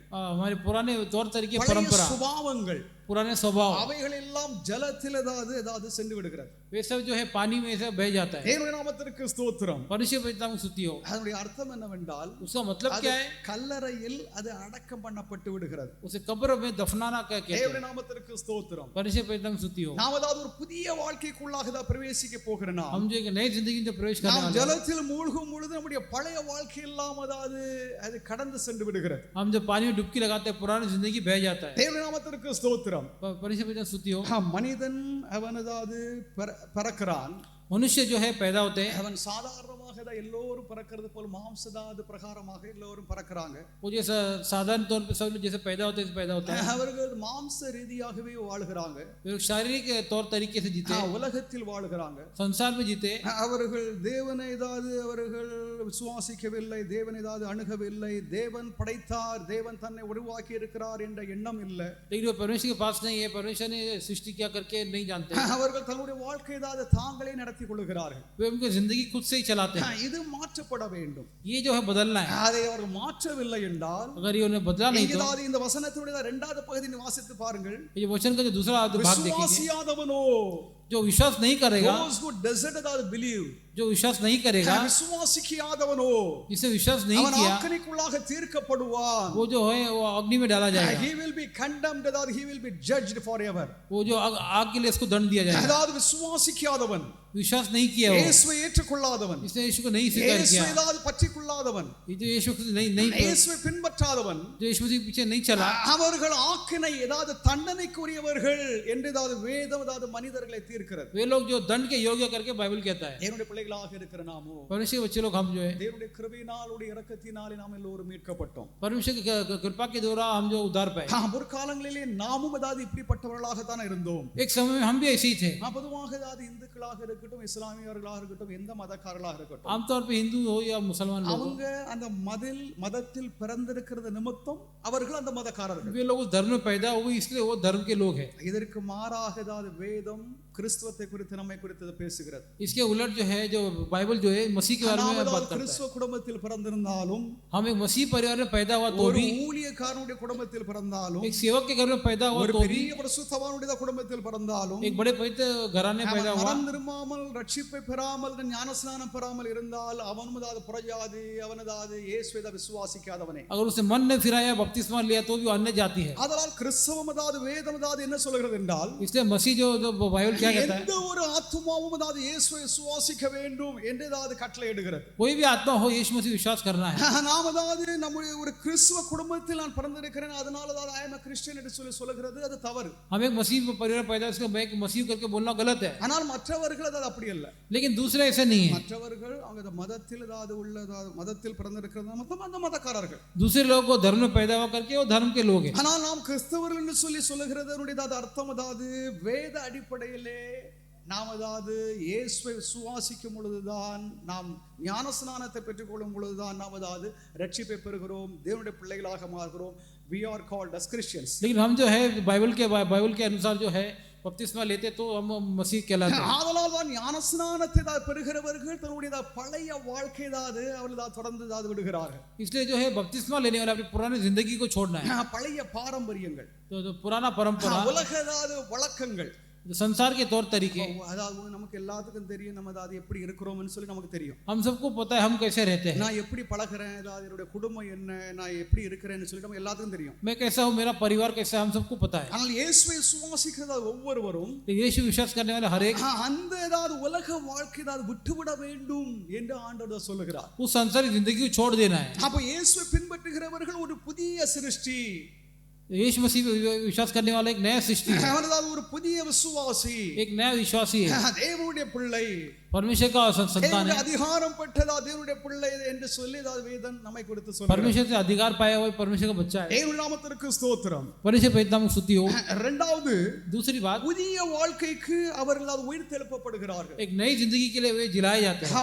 தண்ணீரில் மூழ்கி அவர்கள் வெளியே வரும் பொழுது, पानी से डुबकी लगा के बाहर आने के बाद ஒரு புதிய வாழ்க்கைக்குள்ளாக பிரவேசிக்கிறார்கள். वे एक नई जिंदगी के अंदर प्रवेश करते हैं। Hallelujah, hallelujah. பழைய வாழ்க்கை ஒளிந்து போயிட்டு तो पुरानी जिंदगी वो जो चला जाता है, நாம் ஒரு புதிய வாழ்க்கை செய்யும்படியாக தேவனால் உயிர் தெழுப்பப்பட்டிருக்கிறோம். इसलिए एक नई जिंदगी जो जीने के लिए हम जो है जी उठाए जाते हैं। இயேசு கிறிஸ்து यीशु मसीह மனித பாவத்திற்காக பாடுபட்டு மரித்து அடக்கம் பண்ணப்பட்டு அவர் உயிர்த்தார். मनुष्य के पापों के लिए जो दुख उठा के मृत्यु होके और जी उठे। நாம் பாவத்திற்காக நம்ம சாக முடியாது. हम जो पापों के लिए नहीं मर सकते। பாவம் ஒளிந்து போக, பாவத்தின் மேல் தண்டனை உண்டாக அது நாம எடுத்துக்கொள்ள முடியாது, நம்ம செய்ய முடியாது. पाप का नाश होने के लिए जो है हम ऐसे नहीं कर सकते। பாவத்தை நம்ம தொலைக்கவும் முடியாது, பாவத்தின் பரிகாரத்தை நம்ம செய்ய முடியாது. पाप को ना हम दूर कर पाएंगे, ना उसके लिए कोई प्रायश्चित कर पाएंगे। நம்மில் இருக்கிற பாவத்தை ஏதாவது இன்னொருவர் இல்லை என்றால் ஒரு ரட்சகர் தேவன் அவர்தான் நம்முடைய பாவத்தை ஏதாவது அகற்ற முடியும், நம்மை சுத்திகரிக்க முடியும். हमारे अंदर जो पाप जो है उद्धार करता जो है वो एक तीसरा जो दूसरा मनुष्य वो ही कर सकता है। நம்மை விடுதலையாக்குவர் அது இயேசு கிறிஸ்து என்பது அது நமக்கு தெளிவாக தெரிந்த ஒரு உண்மையாகும். हमें जो छुड़ाने वाला यीशु मसीह है हमें अच्छी तरह पता है। இயேசு கிறிஸ்து நம்மை விடுதலையாக்கும்படியாகவே அவர் அது பூமிக்கு வந்தார் என்று அது திருமறை அது சரியாக போதிக்கிறது. यीशु मसीह हमें छुड़ाने के लिए धरती पे आया करके जो बाइबल हमें स्पष्ट रूप से बताता है। நாம் நம்மை சுத்திகரித்துக் கொள்ள முடியாது. हम जो खुद को शुद्धिकरण नहीं कर सकते। ரட்சிப்புக்கு பிந்தி உள்ள வாழ்க்கை குறித்து நான் சொல்லவில்லை. जो उद्धार का बात कर जिंदगी ரட்சிப்புக்கு முந்தி உள்ள வாழ்க்கை குறித்து இப்படி பேசிட்டு இருக்கேன். उद्धार के पहले के जिंदगी में बोलता हूं। ஏன்னா ரட்சிப்புக்கு பிந்தி நாம் நம்மை சுத்திகரிக்க வேண்டும். कि उद्धार के बाद जो हम खुद को शुद्धिकरण करना है, பரிசுத்தாவினுடைய பலத்தோடு அவருடைய ஒத்தாசையோடு நாம் நம்மை சுத்திகரிக்க வேண்டும். पवित्र आत्मा के सामर्थ्य से जो हम खुद को शुद्धिकरण करना है। ரட்சிப்புக்கு முந்தி लेकिन उद्धार के पहले நாம் நம்மை ஒருபோதும் சுத்திகரித்துக் கொள்ளவே முடியாது. हम जो हमारे शुद्धिकरण खुद से नहीं कर सकते। அதாவது மனிதர்கள் தங்களை ரட்சித்துக் கொள்ளும்படியாக தங்களுடைய பாவங்கள் மன்னிக்கப்பட இல்லையென்றால் பாவத்திலிருந்து அவள் விடுதலை அடைய इसलिए मनुष्य जो है उद्धार पाने पाप से छुटकारा पाने के लिए எத்தனையோ சடங்கு ஆச்சாரங்களை செய்து வருகிறார்கள். कितने ही जो है ये लोग परंपरा को जो है अपनाते हैं, புண்ணிய ஸ்தலங்களுக்கு செல்கிறார்கள். पुण्य स्थलों में जाते हैं। பொதுவாக நான் கேள்விப்பட்டிருக்கிறேன். आमतौर पर मैं सुना हूं சில அதாவது கடும் ஆண்டவருக்காக ஊழியம் செய்கிறவர்கள், कुछ लोग जो परमेश्वर के लिए बहुत ही कठिन जो सेवा करते हैं, தாங்கள் பாவத்தினால் ஆட்கொள்ளப்பட்டிருக்கும் பொழுது இல்லை என்றால் பாவத்தின் எண்ணத்தினால் அவர்கள் பிடிக்கப்பட்டிருக்கிற சமயத்திலே जब पाप का विचार जब ऐसे पाप के जो हालात उनको अगर आ जाएगा तो சாட்டை எடுத்ததா தன்னுடைய உடலை அடித்ததாவது நொறுக்குவார்களாம். ऐसे जो है चाबुक लेके अपने शरीर को जो है घायल कर देते हैं। அவர்கள் இப்படி வேதனையோடு எங்களுடைய எண்ணங்களில் என்னுடைய கிரியைகளில் இருக்கிறதா பாவம் தொலையட்டும் என்று சொல்லி அவர்கள் பிரயாசம் எடுப்பார்களாம். ऐसे जो है जो घाव लेके जो है तकलीफ लेके जो है ऐसे वो प्रयास करते हैं। அதை இப்பொழுது இந்துக்கள் செய்கிறாங்க. वो जो अब जो है हिंदू लोग ऐसे करते हैं। அவர்கள் எதற்காக செய்கிறார்கள் என்றால் किस लिए करते हैं? அவர்கள் பாவம் தொலைய, पाप जो है उनका नाश होने के लिए, நீங்க पाप दूर होने के लिए, அவர்கள் தங்களுடைய ஆன்மாவிலே ஒரு பெரிய சுத்திகரிப்பை பெற்றுக்கொள்ள அவர்கள் அப்படி பிரயாசம் எடுக்கிறாங்க. वे जो अपने आत्मा में एक शुद्धिकरण होने के लिए ऐसा प्रयास करते हैं। ஆனால் இங்கே கிறிஸ்தவம் என்ன சொல்கிறது என்றால், या मसीह क्या कहता है? நீங்கள் அப்படி செய்யவும் முடியாது, ऐसे तुम कर नहीं सकते हो, அதை நீங்கள் எதிர்பார்க்க கூடாது என்று சொல்லி திருமறை நமக்கு சொல்லுகிறது. उसकी अपेक्षा भी तुम नहीं करना करके कहता है। நமக்காக हमारे लिए இறைவனே அந்த பாவ சுமை அவர் ஏற்றுக்கொண்டார். तो ये परमेश्वर ने जो ये पाप का जो बोझ நம்முடைய அக்கிரமங்களுக்காக பாவங்களுக்காக எல்லாவிதமான தீமைகளுக்காக அவர் அடிக்கப்பட்டார். वो हमारे पाप और धर्म के सभी तरह की जो बुराई के लिए मार खाया, அவர் நொறுக்கப்பட்டார், वो तोड़ा गया। தேவனுடைய ஆக்கினை அவர் மேல் வந்தது இறங்கியது, परमेश्वर का क्रोध उनके ऊपर उतर गया। நாம் அப்படி அடிக்கப்பட வேண்டும். हम जो है ऐसे मारना, ஏனென்றால் பாவம் செய்கிற எந்த ஆத்மாவும் சாகும். क्योंकि पाप करने वाला कोई भी आत्मा है वो मरेगा। அப்போதாவது பாவம் செய்தால் எந்த ஆத்மாவும் சாகும் என்றதாவது அந்த வசனத்தை இயேசு கிறிஸ்து சரியாக நிறைவேற்றினார். क्योंकि जो पाप करने वाला जो भी आत्मा मरेगा यीशु मसीह ने வித்தியாசம் என்னவென்றால் उसका फर्क क्या है? இயேசு பாவம் செய்யாமலே அந்த ஆக்கினை அவர் அடைந்தார். यीशु मसीह बिना पाप किए वो क्रोध को झेल लिया। ஆனால் பாவம் செய்யும் எந்த ஆத்மா எந்த மனிதனும் பாவம் செய்கிறவனுக்கு ஒரு தண்டனை உண்டு. जो भी मनुष्य पाप करेगा उसके लिए दंड है। உலகத்தில் சட்ட திட்டங்கள் இல்லாமல் மனிதன் வாழ்வது இல்லை. संसार में सभी लोग कायदे कानून से नहीं जीते। சட்ட திட்டத்தோடு தான் நாம் எல்லோரும் வாழ்கிறோம். कायदे कानून से हम जीना है। சட்ட திட்டங்கள் இல்லை என்றால் மனிதர்களாக இருக்க மாட்டோம், நாம் எல்லோரும் மிருகங்களாக இருப்போம். अगर कायदा कानून नहीं हो तो मनुष्य नहीं हो, जानवर बन जाएगा। அப்போதா சட்ட திட்டத்தின்படி இயேசு கிறிஸ்து, तो कायदे के अनुसार यीशु मसीह, தேவனுடைய பிரமாணத்தின்படி, परमेश्वर प्रमाण के अनुसार அந்த பாவத்திற்கு ஒரு தண்டனை உண்டு. वो पाप के लिए जो एक दंड है। அந்த தண்டனை என்ன தெரியுமா? वो दंड क्या है? பாவத்திற்கு ஒரு தண்டனை உண்டு. पाप के लिए एक दंड है, ஒரு பெரிய தண்டனை, एक बड़ा दंड है। பாவத்தின் தண்டனை, तो पाप का जो दंड है நித்திய அழிவாகும். वो नित्य विनाश, அது நித்தியதாது ஒரு ஆக்கினை ஆகும். वो जो नित्य जो है आग है। பாவம் செய்கிற எந்த ஆத்மாவும் சாகும் என்பது நமது சரீரதாது இந்த சாவை குறித்து அல்ல. पाप करने वाला आत्मा जो मरेगा का जो कहते हैं ये शरीर के नहीं, எல்லா ஆத்மாவும் நம்ம எல்லாம் செத்துட்டு இருக்கிறோம் இந்த அதை குறித்து சொல்லவில்லை. पाप करने वाले सब मरते हैं ऐसे नहीं कहते। அது நித்தியதா தண்டனை, நித்திய ஆக்கினை ஆகும். वो नित्य दंड है, नित्य अग्नि है। நித்தியதா ஆக்கினை தண்டனை என்றால் என்ன? वो नित्य जो अग्नि क्या है? அது என்னாலும் தேவனை விட்டு புரிந்திருக்கும் ஒரு வாழ்க்கை. परमेश्वर से अलग होना एक அது जिंदगी है। இருளின் வாழ்க்கையாகும், वो एक अंधकार का அது जिंदगी है நித்திய சாபத்தின் வாழ்க்கையாகும், और नित्य श्राप का जिंदगी है, அது நரகத்தின் வாழ்க்கையாகும். एक नरक का जिंदगी है। தேவனை விட்டதாவது பிரிந்திருக்கும் ஏதாவது ஆத்துமாக்கள் அவர்கள் நித்திய காலமாக அவர்கள் தண்டிக்கப்பட போகிறார்கள். परमेश्वर को छोड़ के जो जिंदगी जो है वो नरक के, அவர்களுக்கு ஏதாவது இரண்டாவது முறை ரட்சிப்பு அவர்கள் கிடையாது. उनको दोबारा जो उद्धार नहीं है। ஒரு முறை ஏதாவது மனிதன் பிறக்கிறான், एक व्यक्ति में मनुष्य पैदा होता है, அவன் வாழுகிறான், वो जीता है, அவன் ஏதாவது இந்த வாழ்க்கையிலே அவன் ஏதாவது சரியான ஒரு முடிவை அவன் எடுக்க வேண்டும். यही जिंदगी में वो जो सही फैसला लेना, நான் பரலோகம் செல்ல வேண்டுமா இல்லை என்றால் நரகம் செல்ல வேண்டுமா என்றதாவது இந்த இரண்டு வழிகளிலே स्वर्ग जाना या नरक जाना, जो दो रास्ते में சரியான வழியை அவன் தெரிந்து கொண்டால் अगर सही रास्ता चुनेगा तो அவன் தப்பித்துக் கொள்கிறார்கள். वो बच जाएगा। அப்படி இல்லை என்றால், अगर ऐसा नहीं है இந்த तो வாழ்க்கையிலே அவள் ஏதாவது சரியான தீர்மானம் எடுக்கவில்லை என்றால் ये जिंदगी में अगर उसने अच्छा फैसला नहीं அவர்கள் लिया, அழிவுக்கு செல்கிறார்கள் என்று வேதம் தெளிவாக ஏதாவது போதிக்கிறது. ये लोग विनाश की ओर जाएगा। बाइबल हमें क्या தேவனுடைய सिखाता है? நாமத்திற்கு மகிமை உண்டாவதாக. परमेश्वर के नाम को महिमा இந்த हो। சத்தியத்தை நாம் ஏதாவது தெளிவாக ஏதாவது இன்னும் ஏதாவது அறிந்து கொள்ள வேண்டும். ये सत्य को और भी हमने जानना है। சத்தியத்தை ஏதாவது மாற்றி ஏதாவது பேசுகிறவர்களோடு ஏதாவது நமக்கு ஏதாவது எந்த ஒரு தொடர்பும் கிடையாது. जो सत्य को बदल के बोलने वाले के साथ हमें कोई लेन देन नहीं। மனிதன் ஏதாவது பாவி, ஏதாவது மனிதன் ஏதாவது குற்றவாளி, மனிதன் ஏதாவது தவறு செய்கிறவனாக இருக்கிறான். मनुष्य पापी, मनुष्य दोषी और गलत करने वाला है। ஆனால் மற்ற தத்துவங்கள் மனிதன் பாவி அல்ல, மனிதன் ஏதாவது அவன் ஏதாவது தூய்மையானவன், அவனுடைய செயல்களில் நிமித்தம் அவன் பாவியாக மாறுகிறான் என்றதாவது ஒரு போதனை ஏதாவது போதித்து ஜனங்களை ஏமாற்ற ஏதாவது பற்றிருக்கிறார்கள். लेकिन सांसारिक तत्व कहता है कि मनुष्य पापी नहीं है, वो आदत गलत करता है लेकिन वो बुरा नहीं करता। அதற்கு விரோதமாக வேதம் என்ன சொல்கிறது என்றால், उसके जो विपरीत जो बाइबल क्या कहता है, எல்லா மனிதர்களும் பாவம் செய்து தேவ மகிமை இழந்திருக்கிறார்கள், தேவ ஏதாவது கிருபையிலிருந்து ஏதாவது வீழ்ச்சி அடைந்திருக்கிறார்கள் என்று சொல்லி வேதம் நமக்கு சொல்கிறது. सभी ने पाप किया, परमेश्वर की महिमा से वंचित रहा करके कहता है। தேவ நாமத்திற்கு ஸ்தோத்திரம். परमेश्वर के पिता ஒரு புதிய வாழ்க்கை ஏதாவதுக்குள்ளாக நம்ம ஏதாவது பிரவேசிக்கிறோம். एक नई जिंदगी में हम प्रवेश करते हैं। நாம் ஜலத்திலிருந்து ஏதாவது ஞானஸ்நானம் பெற்றவர்கள் வெளியே ஏதாவது வந்த பிறகு हम जो जल से जो बपतिस्मा लेके बाहर आते हैं, உயிர்த்த ஏதாவது கிறிஸ்து ஜீவனோடு இருக்கும் ஏதாவது உயிருள்ள இயேசுவோடு நமக்கு ஏதாவது பங்கு ஏதாவது உண்டாயிருக்கிறது. वो जीवित मसीह जो है उसके साथ जो हमें भागीदारी होता है, அதாவது ஒரு புதிய வாழ்க்கை நமக்கு கொடுக்கப்படுகிறது. एक नया जिंदगी हमको दिया जाता है। பழைய வாழ்க்கை ஏதாவது ஒளிந்தது, पुरानी जिंदगी वो नाश हो गया। பழையதாவது ஏதாவது குடிகார ஏதாவது குடித்து ஏதாவது வெறிக்கிறவர்கள், तो पुरानी जिंदगी जो शराबी சிகரெட் அடிக்கிறவர்கள், जो सिगरेट जो पीने वाले, ட்ரக்ஸ் ஏதாவது போதைப் பொருள் ஏதாவது और உபயோகிக்கிறவர்கள், जो नशा करने वाले हैं, என்னதாவது பலதாவது தீயதாவது பலதாவது பாவங்கள் இருக்கிறது. நான் கொஞ்சம் தான் சொல்லியிருக்கிறேன். इसलिए बाकी जो सभी तरह के प्रकार के जो लोग हैं, பல அக்கிரமங்கள் உண்டு, कई प्रकार के, அவைகளிலிருந்து அவர்கள் விடுதலை அடைகிறார்கள். उसमें से वो छुटकारा पाते हैं। பழைய வாழ்க்கை எல்லாம் ஒளிந்து போயின. पुरानी जिंदगी सब हट ஒருவன் जाता है। கிறிஸ்துவுக்குள்ளாக இருந்தால் कोई मसीह में है तो அவன் புதிய சிருஷ்டியாக वो இருக்கிறார். एक नया सृष्टि அந்த है, கிறிஸ்துவுக்குள்ளாக தேவன் நம்மை வைக்கிறார். और इसलिए मसीह में परमेश्वर रखता है। ஆதாமிலிருந்து நம்மை ஏதாவது எடுத்து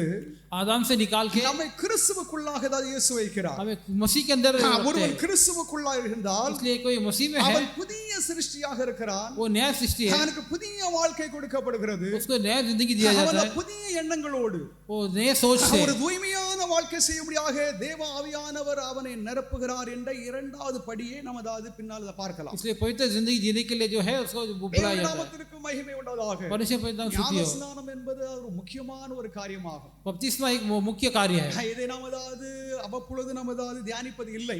इसे हम जो है समय समय पर ध्यान नहीं करते। ஏதோ ஞானஸ்நானம் ஏதாவது எடுக்கிறதாவது அந்த ஏதாவது நிகழ்ச்சி ஏதாவது அந்த வைபவத்திலே தான் நாம் ஞானஸ்நானத்தை பற்றி பேசிட்டு போயிருந்தோம். बपतिस्मा लेते समय ही बपतिस्मा के बारे में हम बात करते हैं और फिर चले जाते हैं। ஆனால் இதை நாம் அதாவது நினைவு கூற வேண்டும். इसे हम जो हमेशा நாம் याद எப்படி करना है। ரட்சிப்பை பெற்றோம், हमने कैसा उद्धार पाया, தேவன் தான் நம்மை எப்படி ரட்சித்திருக்கிறார், परमेश्वर हमें कैसा उद्धार किया। இந்த ரட்சிப்பை நாம் அதாவது என்னாலும் எண்ண வேண்டும், நினைக்க வேண்டும், அதை தியானிக்க வேண்டும். ये उद्धार को हमेशा हमको ध्यान करना है।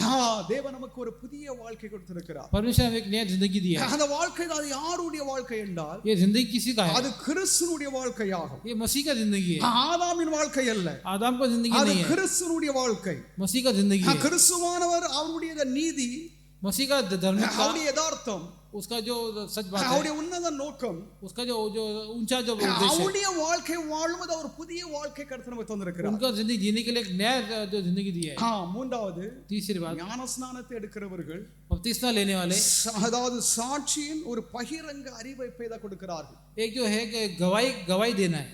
நான் கிறிஸ்துவின் சாட்சி, मैं मसीह का गवाही हूँ। ஹalleluya हालेलुया। என்ற ஒரு பகிரங்க ஒரு சாட்சியை அவள் தெரிவிக்கிறார்கள். ऐसे खुलेआम तौर पे ऐसे गवाही देना है। நான் அதாவது முன்னால் அதாவது குடிகாரனாக பாவியாக துன்மார்க்கனாக அசுத்தனாக நான் இருந்தேன். ऐसे में शराबी था और एक दुष्ट मनुष्य था। நான் அதாவது வேறு ஏதாவது வழியிலே நான் நடந்து கொண்டிருந்தேன். मैं दूसरे रास्ते में चल रहा था। நான் தேவனை அறியாதவனாக இருந்தேன். परमेश्वर को नहीं जानने वाला था। இப்பொழுது நான் கிறிஸ்துவின் சாட்சியாக मैं मसीह का गवाही करके என்னை தான் பிரகடனப்படுத்துகிறேன். मैं खुद को जो है बताता हूं, நான் அறிவிக்கிறேன் என்பதாகும். मैं इसका जो प्रचार करता हूं। ஞானஸ்நானம் என்பது நம்மை கிறிஸ்தவனாக மாற்றுகிறது. बपतिस्मा जो है खुद को जो मसीह में बदलता है। அதுக்கு முன்பாக நமது எந்தெந்த வழியிலே நம்ம இருந்திருப்போம் அப்படி எல்லாம் நம்ம இத கூப்பிட்டுருப்பாங்க. उसके पहले हम कैसे कैसे मार्ग में थे, लोग कैसे हमें बुलाते थे। நாமதாவது ஞானஸ்நானத்திற்கு பின்பு you become a Christian. हम बपतिस्मा के बाद हम जो मसीह बन जाते हैं, அது வரைக்கும் நீங்க கிறிஸ்தவன் கிடையாது. तब तक जो है मसीह नहीं है। நீங்கள் பேருக்காக ஒரு கிறிஸ்தவ குடும்பத்தில் ஒரு கிறிஸ்டியனாக எல்லாரும் மற்றவங்க எல்லாரும் சொல்லிருப்பாங்க. हम जो है नाम के लिए मसीह परिवार में करके मसीह लोग कहते हैं। இது நான் சொல்லுகிறது இது लेकिन मैं जो कहता हूं, தேவன் நம்மை எப்பொழுது அங்கீகரிக்கிறார் என்றால், परमेश्वर जब कभी हमें अंगीकार करता है, ஞானஸ்நானத்தின் பொழுது நீ ஒரு புதிய மனிதனாக மாறுகிறாய். बपतिस्मा के द्वारा जो है एक नया मनुष्य बनता ஒரு है, புதிய ஜீவன் கொடுக்கப்படுகிறது, नया जीवन दिया जाता है। நீ கிறிஸ்தவன் என்று சொல்லி தேவன் சொல்லுகிறார். मसीह करके जो परमेश्वर कहता है, பரலோகம் களி கூறுகிறது, स्वर्ग राज्य में आनंद होता है। ஹalleluya हालेलुया। ஒரு பாவி மனம் நிமித்தம் पापी मन फिराने के निमित्त பரலோகத்தில் தேவதூதர்கள் மத்தியில் பெருமதாவது கொண்டாட்டம் பெரும் மகிழ்ச்சி உண்டாகிறது. स्वर्ग राज्य में बहुत खुशी और आनंद मनाया जाता அப்ப है। பூமியிலே ரட்சிப்பின் திட்டத்தை செய்து முடித்த இயேசுவை பரலோகத்தில் தூதர்கள் போற்றுகிறார்கள். इसलिए धरती पे जो उद्धार का जो उद्देश्य को यीशु ने पूरा किया, स्वर्ग राज्य आनंद मनाता है। அவர்கள் நம்மை போற்றல, वे लोग ने हमें स्तुति नहीं किया। பரலோகத்தில் உள்ள தூதர்கள் யாரை போற்றுகிறார்கள் என்றால், स्वर्ग में स्वर्गदूत किसका जो பூமியிலே ஒரு ரட்சிப்பை பெற்ற, धरती पे जो उद्धार पाए, இயேசுவின் மரணத்தினால் அவருடைய உயிர்த்தெழுதினால் மீட்பை அடைந்த அந்த ஆத்துமாவின் நிமித்தம், यीशु मसीह की जो है मृत्यु के द्वारा उनको उद्धार जीवन के பரலோகத்தில் ரட்சகரை அந்த தூதர்கள் போற்றுகிறார்கள், புகழுகிறார்கள். उद्धार करता को जो स्तुति करते हैं। ஹalleluya हालेलुया। நம்முடைய ரட்சிப்பின் வாழ்க்கையிலே தூதர்கள் நம்மோடு இடைபடுகிறார்கள். हमारे उद्धार की जिंदगी में स्वर्गदूत हमारे साथ जो है बात करते हैं। நாமத்தினால் கூடி வரும்போது ஆராதனை சலதாத நேரங்களில் தூதர்கள் இதை பார்க்க மிகவும் ஆவலாக இருக்கிறார்கள். हम यीशु नाम से जब इकट्ठा होते तो स्वर्गदूत जो है ये देखना तो இயேசுவின் நாமத்தினால் ஆண்டவருக்கு நாம் ஆராதனை செய்யும் பொழுது தூதர்கள் அதை உற்று நோக்கி பார்க்கிறார்கள். यीशु के नाम से आराधना करते हैं तो स्वर्गदूत जो है हमें देखते हैं। தேவனுடைய நாமத்திற்கு ஸ்தோத்திரம். परमेश्वर नाम की स्तुति हो। இந்த பிரபஞ்சம், ये संसार जो है இது ஆவியின் ஒரு உலகத்தில் ஊடுதாது இது சம்பந்தப்பட்டிருக்கிறது. आत्मिक जिंदगी में जो है इसका जो मिलन है, நம்மை சுற்றிலும் ஒரு ஆவியின் ஒரு உலகம் இருக்கிறது. हमको जो हमें घेरे के एक आत्मिक जिंदगी है। இந்த ஆவியின் உலகத்துல ये आत्मा के जिंदगी में தீமையான ஆவிகளும் बुरी आत्मा நல்ல ஆவிகளும் இருக்கிறது. और अच्छी आत्मा भी आते हैं। பழைய ஏற்பாட்டின் காலத்தில் உள்ள ஆவிகளும் पुराने नियम की जो आत्मा பழைய है, ஏற்பாட்டில் உள்ள காலங்களில் உள்ள ஆவிகளும் नए नियम की जो आत्मा है இப்பொழுதும் अब जो है உலகம் எங்கிலும் ஒரு ஆன்மீக ஒரு உலகம் நம்மை சூழதா இருக்கிறது. संसार में जो एक आत्मिक जो है वातावरण है। அப்ப நம்மில யாருடைய ஆவி இருக்கிறது? तो हम हमारे ऊपर किसकी आत्मा है? நம்மில எந்த ஒரு மனிதனுடைய நல்லவருடைய ஆவியோ, हमारे ऊपर एक अच्छे मनुष्य की आत्मा, தீய மனிதனுடைய ஆவியோ நம்மில் இருக்க கூடாது. ये बुरी मनुष्य का आत्मा நம்மில யாருடைய ஆவி இருக்க வேண்டும் என்றால் हमारे में किसका आत्मा होना चाहिए? பரிசுத்த ஆவியானவர் இருக்க வேண்டும். पवित्र आत्मा होना चाहिए। ஹalleluya हालेलुया। अनेகம் பேர் நான் கேள்விப்பட்டிருக்கிறேன். अनेक लोग जो मैंने ऐसे सुना, கடந்து சென்ற பரிசுத்தவான்களோடு தொடர்பு எடுக்கிறாங்க.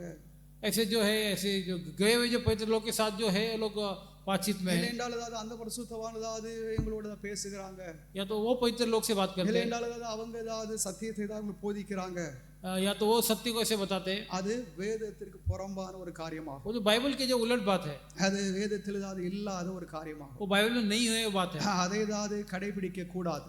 उसे जो है हमें नहीं अपनाना, அதை நான் நம்பவும் கூடாது. उसे हम भरोसा भी नहीं कर रहे। சென்ற பரிசுத்தவான்களிடம் தேவனதாது ஒரு செய்தியை கொடுத்ததாது நமக்கு போதிக்க தேவனதாது எங்கேயும் அனுமதி கொடுக்கவில்லை. जो गुजरे जो पवित्र लोग के द्वारा जो संदेश देने के लिए परमेश्वर कभी अनुमति नहीं दी। தேவன் நமக்கு தம்முடைய வார்த்தையை அனுப்பி நம்முடைய கரத்தில் கொடுத்திருக்கும் இந்த ஒரே வேதம், இந்த வேதம் நம்மோடு பேசுகிறது. நம்முடைய சட்டதிட்டங்கள் எல்லாம் இதில் இருக்கிறது. परमेश्वर ने अपने वचन को भेज के जो है ये बाइबल यही जो हमारे हाथों में है। தேவ நாமத்திற்கு ஸ்தோத்திரம் உண்டாவதாக. உண்டாவதாக. परमेश्वर पिता को शुद्धि हो।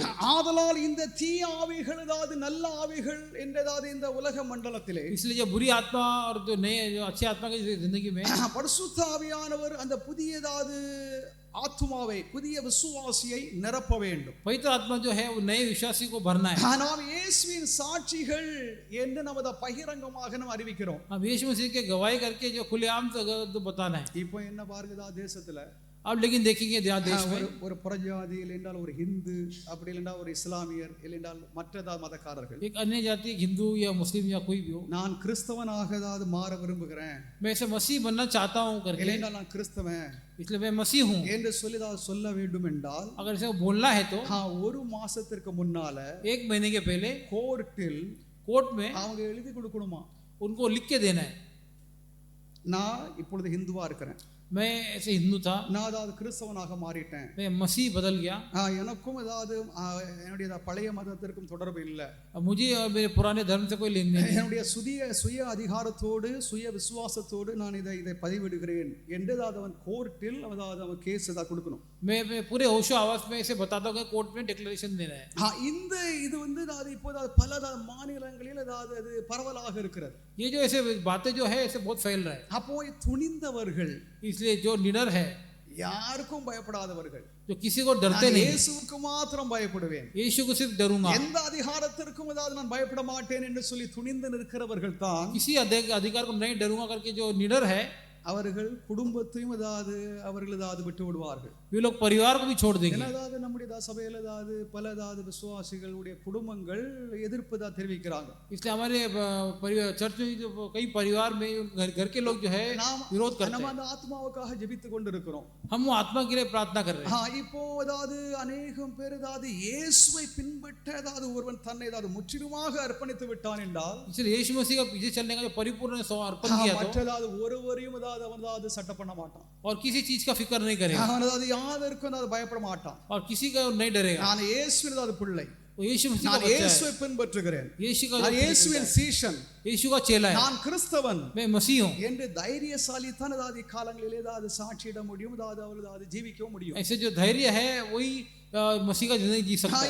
இது வந்து அதாவது ஆண்டவருடைய அதாவது ரட்சிப்பின் திட்டத்திற்கு அதாவது வேறு ஏதாவது ஒரு முறையில் ஏதாவது ஆண்டவர் தம்முடைய ஆத்துமாக்கள் ஏதாவது அதாவது சேகரிக்கிறார். ये जो है मसीह का जो उद्धार का उद्देश्य के अलावा और कोई नहीं है. நாம் பகிரங்கமாக சொல்கிறோம் அதாவது I am a Christian, हम खुलेआम बोलते हैं कि मैं मसीह हूँ, நான் அதாவது கிறிஸ்தவன், मैं मसीह हूँ. ஒரு கிறிஸ்தவனுக்கு இயேசு கிறிஸ்துவை பின்பற்றுகிறவன், एक मसीह यीशु मसीह के पीछे चलने वाला, நான் ஒரு கிறிஸ்தவள், मैं मसीह हूँ, இயேசு கிறிஸ்துவை பின்பற்றுகிறவன். यीशु मसीह के पीछे चलने वाला. என் நாமத்திற்கு ஸ்தோத்திரம். परमेश्वर के नाम की महिमा हो. நமக்கு ஏதாவது ஒரு புதிய பாதை ஏதாவது வைக்கப்பட்டிருக்கிறது. हमारे लिए जो एक नया मार्ग रखा है, பழைய ஏதாவது அழிவின் பாதை, जो पुराना जो विनाश का जो मार्ग, விசாலமான பாதை, जो विस्तार जो रास्ता, ஒரு தவறான பாதை, वो गलत मार्ग, அதிலிருந்து நம்ம அதாவது தப்புவிக்கப்பட்டோம், उससे हम बच गए, அதிலிருந்து நம்ம விடுதலையானோம், उससे हम जो छुड़ाए गए. ஒரு நல்ல பாதை தான் நமக்கு தெரிந்தது. एक अच्छा जो रास्ता हमको दिखा गया, அத கேட்டுக்குதாவது போகிறதாவது பாதை ஏதாவது விசாலமாக இருக்கிறது. उसे देख के जो चलने वाले जो அதில் அநேகம் பேர் சொல்லுகிறாங்க,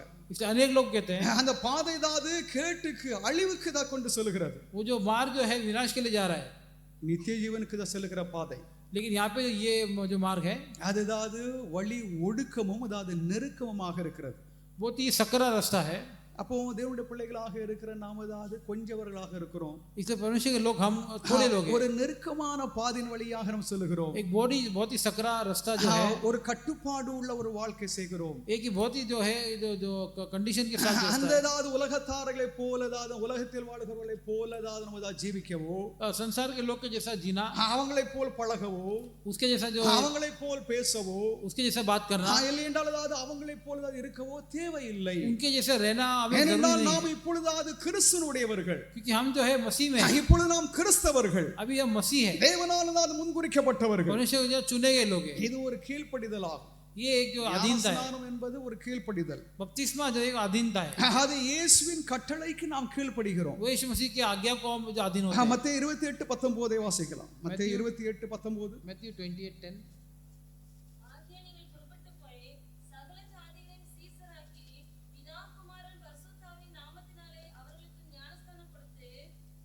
வாசிங்க.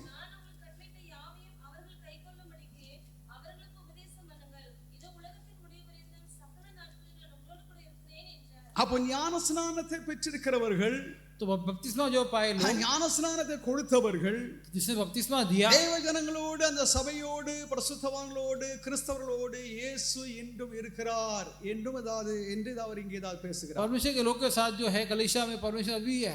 அப்போ தேவன் நம்மோடு தான் இருக்க வேண்டும் என்றால் परमेश्वर हमारे साथ रहना है तो அந்த பரிபூர்ண கட்டளையை நாம் சரியாக செய்ய வேண்டும். परिपूर्ण आज्ञा को हम ठीक तरह से करना है. அது திரியேக நாமத்தில் ஞான ஸ்நானம் பெற வேண்டும். वो त्रिएक नाम से जो बपतिस्मा पाना है. இந்த திரியேக நாமத்தில் தவிர வேறு ஏதாவது நாமத்தில் நம்ம ஞான ஸ்நானம் எடுக்க கூடாது. ये त्रिएक नाम के अलावा और कोई नाम में बपतिस्मा नहीं लेना है. இப்போதாவது நீ ஏதாவது சொல்வீங்க, ஏதாவது அப்போஸ்தலர் நடபடிகள் ஏதாவது இயேசுவின் நாமத்தினால் எடுத்தாங்க.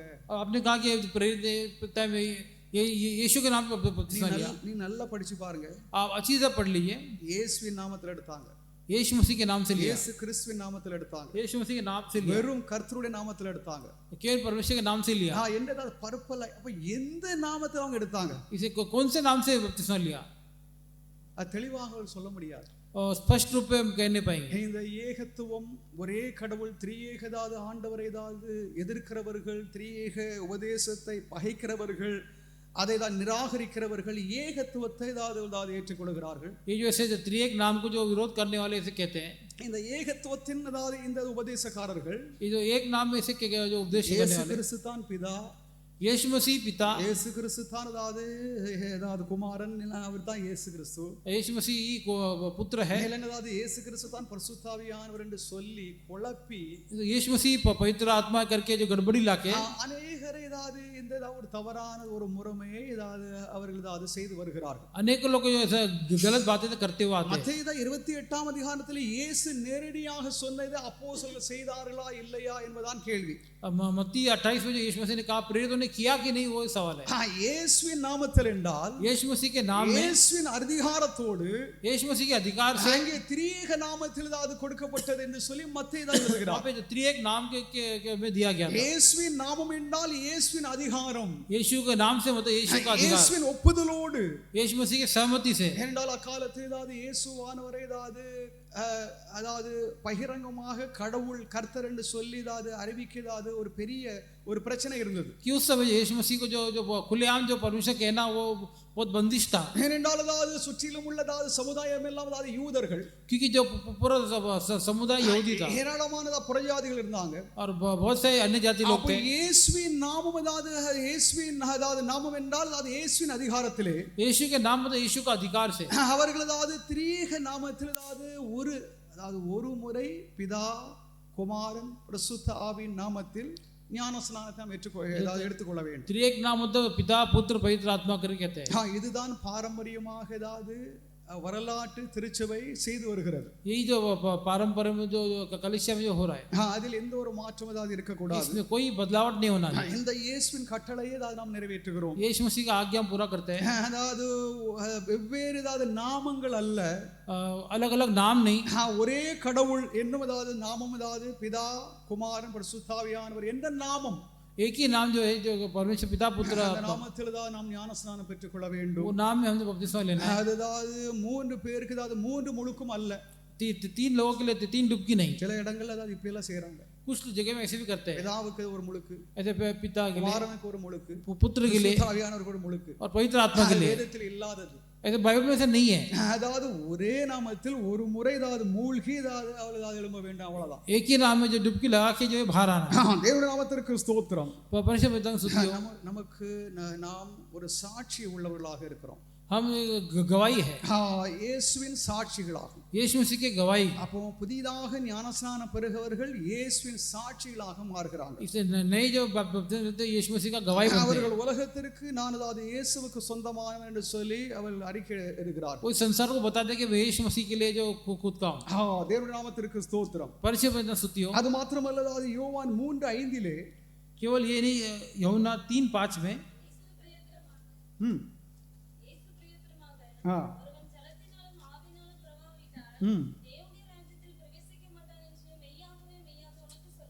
இங்கே ஏதாவது இரண்டு காரியத்தை இயேசு இங்கே பேசுகிறார். यहाँ पे दो बातें यीशु मसीह कहते हैं. ஒன்று ஏதாவது தண்ணீர் ஸ்நானம், एक जो है जल का स्नान இன்னொன்று ஆவியின் ஸ்நானம். और दूसरा जो है पवित्र आत्मा का स्नान. இந்த இரண்டு ஸ்நானங்களை குறித்து ஏதாவது இயேசு பேசுகிறது. ये दो स्नान के यीशु मसीह कहते हैं. இதில் ஏதாவது சிலவங்க ஏதாவது ஒன்றை உற்றுவாங்க, இன்னொன்று ஏதாவது செய்வாங்க. इसमें जो एक की बात करी दूसरा नहीं करते. இல்லைஎன்றால் ஒன்றுக்கு தான் முக்கியத்துவம் கொடுப்பாங்க, இன்னொன்று ஏதாவது அவர் தள்ளி விடுவார்கள். एक बात को मुख्यता देंगे, दूसरी बात को नहीं देते. இங்கே இயேசு தான் இங்கே காண்பிக்கிறது இந்த இரண்டு முறைகளும் அதாவது நமக்கு அதாவது விசுவாசிகளுக்கு ரொம்ப முக்கியமான ஒரு காரியமாகும். या यीशु मसीह ने बताया दोनों तरीका जो है ये मुख्य है.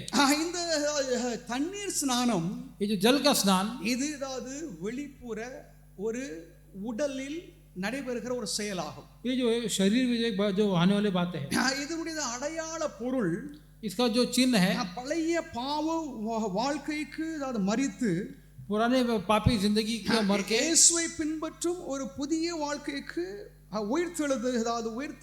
உயிர்த்தெழுப்புகிறது. यीशु मसीह के पीछे चलने के लिए जो जी उठा हुआ है, இது புறம்பாக செய்யப்படுகிற நம்ம அதாவது எல்லாரும் பார்க்கிறோம். ये जो है आमतौर पे सब किया हुआ बातें हैं. இயேசுவின் மேல் உள்ள விசுவாசத்தின் அதாவது வெளிப்படையாக यीशु मसीह के विश्वास के लिए जो खुलेआम जो है, நாம் அதாவது ஞான ஸ்நானத்தை பெற்றுக் கொள்கிறோம். அதாவது நம்முடைய குடும்பங்கள் பார்க்கிறது, சபை பார்க்கிறது, அதாவது அறிந்தவர்கள் தெரிந்தவர்கள் எல்லோரும் அதை பார்க்கிறாங்க. हम बपतिस्मा लेते हैं, जो कलीसिया देखते हैं, हमारे रिश्तेदार लोग देखते हैं. இது அதாவது இயேசுவின் அதாவது சாட்சியாக அதாவது இயேசுவை அதாவது மையமாக வைத்து நாம் அதாவது செய்கிறோம். ये यीशु को मध्यस्थ में रख के हम करते हैं. அந்த ஆத்மா சபையோடு சேர்க்கப்படுகிறது. वो आत्मा जो कलीसिया के साथ मिल जाता है, சபையின் ஒரு அங்கமாக மாறி விடுகிறார்கள். तो कलीसिया का मेंबर बन जाता है. இரண்டாவது, दूसरी बात, இந்த அதாவது ஆவியின் ஸ்நானம், जो आत्मा का स्नान, ஆவியின் ஸ்நானத்தை நாம் பெற்றுக்கொள்ள வேண்டும். आत्मा से स्नान हम पा रहे हैं. ஜலத்திலே நாம் ஸ்நானம் பெற்றுட்டோம். जो जल से हमने स्नान पाया, இந்த ஆவியின் ஸ்நானமானது ये आत्मा का स्नान जो है அது தேவன் செய்வதாவது செயலாகும். जो परमेश्वर ने किया हुआ कार्य है. ஹalleluya, ஹalleluya. இந்த ஜலத்தில் தண்ணீரில் செய்யப்படுகிறதாவது இந்த இது அதாவது நாம் வெளிப்படையாக மனிதர்கள் நாம் செய்கிறோம். ये जो पानी में जो हम जो कर रहे हैं, ये खुलेआम हम करते हैं. இந்த ஆவியின் ஸ்நானம் என்பது அது தேவனால் நம்ம நடைபெறுகிற ஒரு காரியமாகும். ये आत्मा का स्नान जो है जो परमेश्वर के द्वारा होता है. உள்ளான நிலை, நம்முடைய இருதயம் அதாவது மாற்றப்படுகிறது. हमारा जो अंदर की बात है, हृदय बदल जाता है. ஆவிக்குரிய ஒரு தெய்வீக செயல் அதாவது நம்மில் உருவாகிறது. ये आत्मिक जो ईश्वरीय बात हमें होता है, ஆத்மா சுத்திகரிக்கப்பட்டு आत्मा शुद्धिकरण होके ஆவிக்குரிய ஜீவனை அதாவது நாம் அதை பெற்றுக் கொள்கிறோம். जो आत्मिक जीवन हम पाते हैं, கிறிஸ்துவின் அதாவது காணப்படாத சரீரத்தோடு நாம் அதாவது இணைகிறோம். जो मसीह जो नहीं पाया शरीर के साथ हम जुड़ जाते हैं. ஆவியின் அபிஷேகத்தை, इसे आत्मिक अभिषेक, ஆவியானவர் நம்மை ஏற்றுக்கொண்டது, पवित्र आत्मा ने स्वीकार किया हुआ, தேவன் நம்மை ஏற்றுக்கொண்டது, परमेश्वर ने स्वीकार किया हुआ, அது காணப்படாத சபையோடு நம்மை இணைக்கிறது. वो नहीं जो दिखता है वो कलीसिया में हम जुड़ जाते हैं. இந்த அதாவது ஜலஸ்நானம் அதாவது காணப்படுகிற சபையோடு நம்மை இணைக்கிறது. ये जो जल का स्नान जो पाया गया कलीसिया के साथ मिलके, யாரெல்லாம் ஆவியின் ஸ்நானத்தை அதாவது அபிஷேகத்தை பெற்றிருக்கிறார்களோ, जो कोई आत्मिक स्नान जो पाता है, அவர்கள் எல்லோரும் அதாவது காணப்படாத தேவனுடைய சபையோடு அதாவது இணைந்திருக்கிறார்கள். ये लोग जो नहीं दिखाए वो कलीसिया के साथ जुड़ जाते हैं. என்றதாவது வேதம் சொல்லுகிறது. ऐसा जो बाइबल कहता है, பரிசுத்த ஆவியானவர் நிரந்தரமாக நம்மில் வாசம் செய்யும்படியாக வருகிறார். पवित्र आत्मा निरंतर हमारे वास करने के लिए आता है. ஆவியின் அபிஷேகத்தை பெற்றிருக்கிறவர்களில் ஆவியானவர் நம்மில் எந்நாளும் வாசம் செய்கிறார். आत्मा अभिषेक पाएगी कि लोग में हमेशा वास करता है, நம்மில் தங்கி இருக்கிறார். हमारे में जो रहता நம்மை है, அவர் நடத்துகிறார். हमें चलाता है, பரிசுத்த வாழ்க்கை செய்ய முடியாது. पवित्र जिंदगी जीने के लिए நம்மை ஏதாவது எச்சரிக்கிறார். हमें चेतावनी देता है. நம்மை கர்த்தருக்கு நேராக ஆவியானவர் தான் நம்மை இதை நடத்துகிறார். परमेश्वर की ओर जो पवित्र आत्मा ही चलाता है. ஆவியானவருக்கு பற்பல வரங்களை ஏதாவது கொடுக்கிறார். पवित्र आत्मा जो हर प्रकार का वरदान देता है, தேவனை ஏதாவது விசுவாசிக்கிறவர்கள் ஏதாவது இதை தான் ஏற்றுக்கொள்கிறார்கள். पर विश्वास करने वाले उसे स्वीकार करते हैं. ஆவியானவர் நம்மை நடத்த வேண்டும். पवित्र आत्मा में चलाना ஆவியின் है. அபிஷேகத்தை पवित्र आत्मा का अभिषेक, ஆவியானவர் நம்மை தான் ஏற்றுக்கொள்ள வேண்டும். पवित्र आत्मा में स्वीकार करना है. அதாவது ஆவியானவரை நம்முடைய வாழ்க்கையில் ஏதாவது நம்ம ஏதாவது சுதந்திரித்துக் கொள்ள வேண்டும். जो पवित्र आत्मा जिंदगी हमको स्वीकार करना है. நாம் ஆவியின் அபிஷேகத்தை ஏதாவது பெறும் பொழுது हम जब पवित्र आत्मा अभिषेक पाते हैं, ஜலத்தின் ஸ்நானமும் ஆவியின் ஸ்நானமும் जल से स्नान और पवित्र आत्मा स्नान இரண்டும் அதாவது ஒரு பூர்ணமான ஒரு நிலை ஏதாவது நம்ம இதை அடைய செய்கிறது. दोनों है परिपूर्ण जो हालात उत्पन्न होता है. ஹalleluya, ஹalleluya. என்னுடைய பிள்ளைகளாக இருக்கிற நாம் இந்த சத்தியத்தை நாம் அறிந்து கொண்டோம். पवित्र के लोग जो सत्य को मैंने जान लिया, ஆவியானவர் நம்மை இதை நடத்துகிறார். पवित्र आत्मा में चलाया, நம்முடைய ஏதாவது நாம் ஜலத்திலிருந்து வெளியே வந்த பிறகு ஆவியானுடைய கண்ட்ரோலில் நம்ம தான் செல்கிறோம். हम जल से बाहर आने पवित्र आत्मा के जो अधीनता भी जाते हैं, ஆவியானவர் நம்மை பொறுப்பெடுக்கிறார். पवित्र आत्मा हमें जिम्मेदार लेते हैं, ஆவியானவர் நம்மை நடத்துகிறார். पवित्र आत्मा में चलाता है, பரிசுத்த ஆவியானவர் நம்மை பரிசுத்தமாக்குகிறார். पवित्र आत्मा में जो पवित्र करता है, தேவனுக்கு நாம் கீழ்ப்படிந்து இருக்கும்படியாகவும், परमेश्वर का अधीन रहने के लिए, தேவனுடைய கற்பனைகளை நாம் செய்யும்படியாகவும், परमेश्वर का आज्ञा को पूरा करने के लिए தேவனே நம்மை நடத்துகிறார். परमेश्वर खुद चलाता है, அப்ப எல்லாம் அதாவது அவர்தான். सब परमेश्वर ही है। நாம் அவருக்கு நாம் எவ்வளவாக கீழ்ப்படிகிறோமோ, हम परमेश्वर जितना अधीन होते हैं, அவருடைய கட்டுப்பாட்டில் நாம் அதாவது எவ்வளவாக நம்மை சமர்ப்பிக்கிறோமோ, उसके अधीनता में जो कितना समर्पण करते हैं, அவ்வளவு கர்த்தர் நம்மை நடத்துவார். उतना हमें परमेश्वर चलाएगा। ஆதலால் நான் ஞானஸ்நானம் இந்த திருமுழுக்கு इसलिए बपतिस्मा जो ये இது ஒரு முக்கியமான அதாவது ஒரு நிகழ்ச்சியாகும். एक बहुत ही मुख्य घटना है। நம்ம இயேசுவை விசுவாசித்து यीशु में विश्वास करके முழு மனதோடு पूरा मन से, எந்த ஒரு தடையின்றி, कोई रुकावट भी बिना, யாரும் அதாவது அவர்கள் அதாவது ஃபோர்ஸ் பண்ணாம, அதாவது அவர்கள் அதாவது கட்டாயப்படுத்தப்படாமல், कोई भी उनको ऐसे बिना जबरदस्ती नहीं किए, நம்ம யாரையும் கட்டாயப்படுத்தக்கூடாது. कोई किसी को जबरदस्ती नहीं करना, யாரையும் அதாவது நம்ம கட்டாயப்படுத்தவே கூடாது. किसी को हम जबरदस्ती नहीं करना है, அது தேவனுக்கு விரோதமான செயலா. वो परमेश्वर के विरुद्ध जो कार्य है। ஒரு ஆத்மா தன்னையே ஆண்டவருக்கு ஏதாவது ஒப்பு கொடுத்து, एक आत्मा खुद को जो परमेश्वर सौंप के, மனம் வந்து ஏதாவது என்னை ஏதாவது இயேசுவுக்கு நான் அர்ப்பணிக்கிறேன் என்றதாவது அந்த விசுவாசத்தோடு पूरे मन से यीशु मसीह को मैं समर्पण करता हूं करके இந்த ஸ்நானத்தை பெறுகிறவர்கள் वो स्नान को जब लेता है, தேவனுடைய பிள்ளைகள் என்று சொல்லி அங்கீகரிக்கப்படுகிறார்கள். परमेश्वर के बच्चे करके अंगीकार किया जाएगा। அவர்கள் நித்திய வாசிகளாக ஏதாவது பரலோகத்தில் எழுதப்படுகிறார்கள். वे लोग नित्य जो वासी करके लिखा गया அவருடைய है, நாமங்கள் எல்லாம் அதாவது பரலோகத்தில் எழுதப்படுகிறது. उनके नाम जो है स्वर्ग में लिखा जाएगा। அவர்கள் நித்தியம் அதாவது வாக்களிக்கப்பட்டிருக்கிறது. उनके लिए जो है नित्य जो जो जो वचन दिया गया है, மரித்தாலும் वो मरेंगे तो भी, அவர்கள் அதாவது நித்தியமானவரோடு அவர்கள் என்றும் வாழப் போகிறார்கள். वो नित्य जिंदगी जो है वहाँ पे जिएंगे। அப்படி செய்யாமல் இந்த உலகத்திலே ஏதாவது இருக்கிறவர்களுக்கு, ऐसे नहीं करने का संसार जो रह रहे, இந்த எந்த ஒரு ஆசீர்வாதம் இல்லாமல் அவர்கள் தேவனை விட்டு அது என்னாலும் பிரிக்கப்பட போகிறார்கள். बिना कोई आशीष के जो संसार में जो अलग रहेंगे, என்றதாவது வேதம் நமக்கு ஏதாவது கற்றுத் தருகிறது. ऐसे बाइबल में बताता है। ஞான ஸ்நானத்தை பெறுகிறவர்கள் बपतिस्मा जो पाए தங்களுடைய அதாவது வாழ்க்கை தான் முழுமையாக இயேசுவுக்கு ஒப்பு கொடுத்து, और जिंदगी परिपूर्ण यीशु मसीह को सौंप के, வாழ்க்கை தான் அர்ப்பணித்து जिंदगी को अर्पण करके ஞான ஸ்நானத்தை பெற்றுக் கொள்ளுங்கள். बपतिस्मा लीजिए। கர்த்தர் உங்களோடு परमेश्वर उनके साथ என்றும் என்றும் சதா காலம் உங்களோடு இருப்பாராக. हमेशा के लिए सदा के लिए आपके साथ रहेगा। கர்த்தர் வார்த்தையை ஆசீர்வதிப்பார். परमेश्वर वचन को आशीष करें।